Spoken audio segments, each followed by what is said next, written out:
This is the BSJ BESTGYM exercise bike. I've had this for a bit now, and a few people ask me about it, so here's my take. I've mainly been using it for home cardio. My rides are usually between 20 and 40 minutes. Some days I keep the resistance light and just move for a while. On other days, I turn it up and do shorter, harder sessions. I'm not training for competitive cycling, so I wanted something simple that I could use without making every workout complicated. The bike feels stable during normal seated rides. The frame has a wide base, and I haven't noticed much side-to-side movement when I keep a steady pace. I can also stand on the pedals for short periods, but I still try to keep my movement controlled. This is a home exercise bike, not the heavy commercial equipment I've used at a gym. The listed weight capacity is 330 pounds. That was one of the details I checked because a higher capacity can sometimes suggest a more stable frame. I can't personally test the full limit, so I would treat that number as the manufacturer's rating. I would also make sure every bolt is tight before putting a lot of force into the bike. The resistance feels smooth on the magnetic configuration I've been using. I can make small changes without the ride suddenly becoming too heavy. At a low setting, it works well for warming up or riding while watching something. At a higher setting, I can get my heart rate up without having to pedal at an unusually fast speed. One thing to check before buying is the exact resistance system. I've seen this bike described with both magnetic and brake pad resistance. Those are not the same setup. The magnetic version doesn't have a pad constantly rubbing against the flywheel, so there is less direct friction and usually less wear. If I were ordering it, I would confirm which version is being sold instead of relying only on the product title.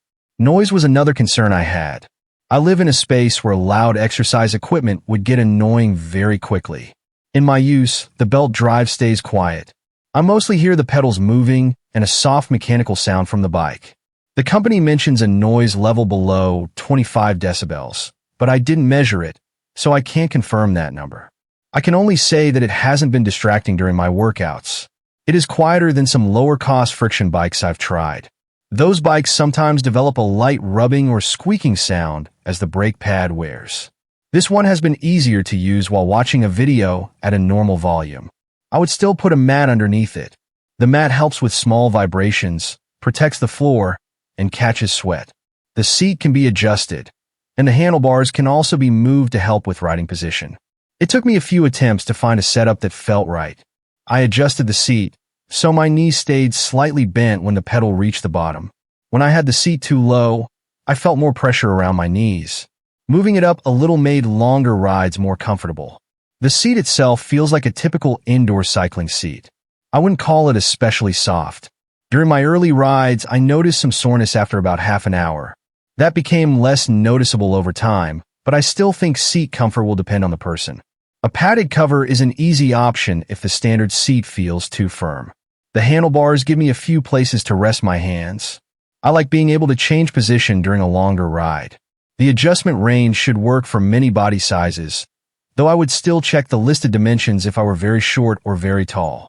A bike can have several adjustment points and still not fit every person comfortably. The small display shows the basic information I expect, including time, speed, distance, and estimated calories. It is easy to glance at while riding. I don't treat the calorie number as an exact measurement. I use it more as a rough reference between workouts. The display is also fairly basic compared with the screens on more expensive connected bikes. It doesn't give me the same amount of training data as a dedicated cycling computer. That doesn't bother me much because I mainly want to track ride time and keep a consistent routine.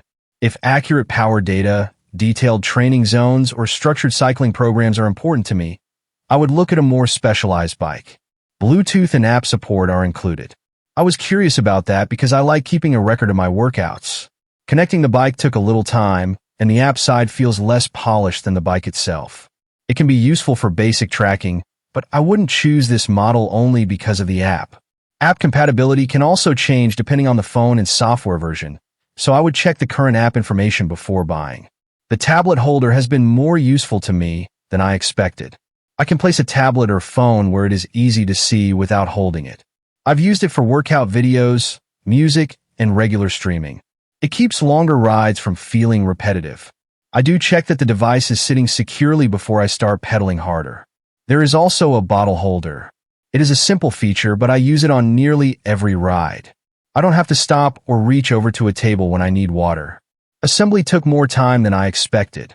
The main frame was manageable, but attaching the stabilizers, pedals, seat, handlebars, and display still required patience. The pedals need to go on the correct sides, and one side uses a different thread direction. I took my time because forcing a pedal into the wrong crank can damage the threads. After a few rides, I checked the bolts again. A couple of connections needed a small adjustment. Since then, the bike has felt stable. If I didn't feel comfortable assembling exercise equipment, I would ask someone to help rather than rush through it. Moving the bike around is possible with the transport wheels, but it still weighs about 55 pounds. I can tilt it and roll it across a flat floor, though I wouldn't want to carry it between floors regularly. It also takes up more room than a folding exercise bike. I would measure the workout area before ordering, especially in a small apartment. Compared with upright exercise bikes I've used, this gives me a riding position that feels closer to an indoor cycling class. I lean forward more, and I can use heavier resistance for short intervals. Compared with more expensive studio-style bikes, the monitor and app are simpler. The trade-off for me is that I get the basic cycling experience without a large built-in screen or a required class setup. I think this bike makes sense for me when I want regular cardio at home, especially when going to a gym is inconvenient. It also works for light recovery rides, steady exercise, and weight management routines. I still need to control the intensity and stay consistent. The bike doesn't do that part for me. I would not choose it for serious cycling training where accurate power readings and detailed performance data matter. I also wouldn't expect it to handle constant commercial gym use. There isn't a large amount of long-term independent feedback for this specific model, so durability over several years is still hard to judge. I would check the warranty, return policy, and availability of replacement parts. My experience has been mostly positive. It runs quietly, the resistance feels smooth, and the riding position can be adjusted. The tablet holder and bottle holder are useful during daily workouts. The main drawbacks for me are the assembly time, the basic display, and an app experience that may not be useful for everyone. I'd recommend considering it if I wanted a straightforward home exercise bike for moderate cardio and didn't need advanced cycling data. I would just confirm the resistance type, measure the available space, and check the current app compatibility before ordering. If you have any questions about the BSJ BESTGYM exercise bike, leave them in the comments. Subscribe to the channel if you want to see more practical product reviews. Thank you for watching.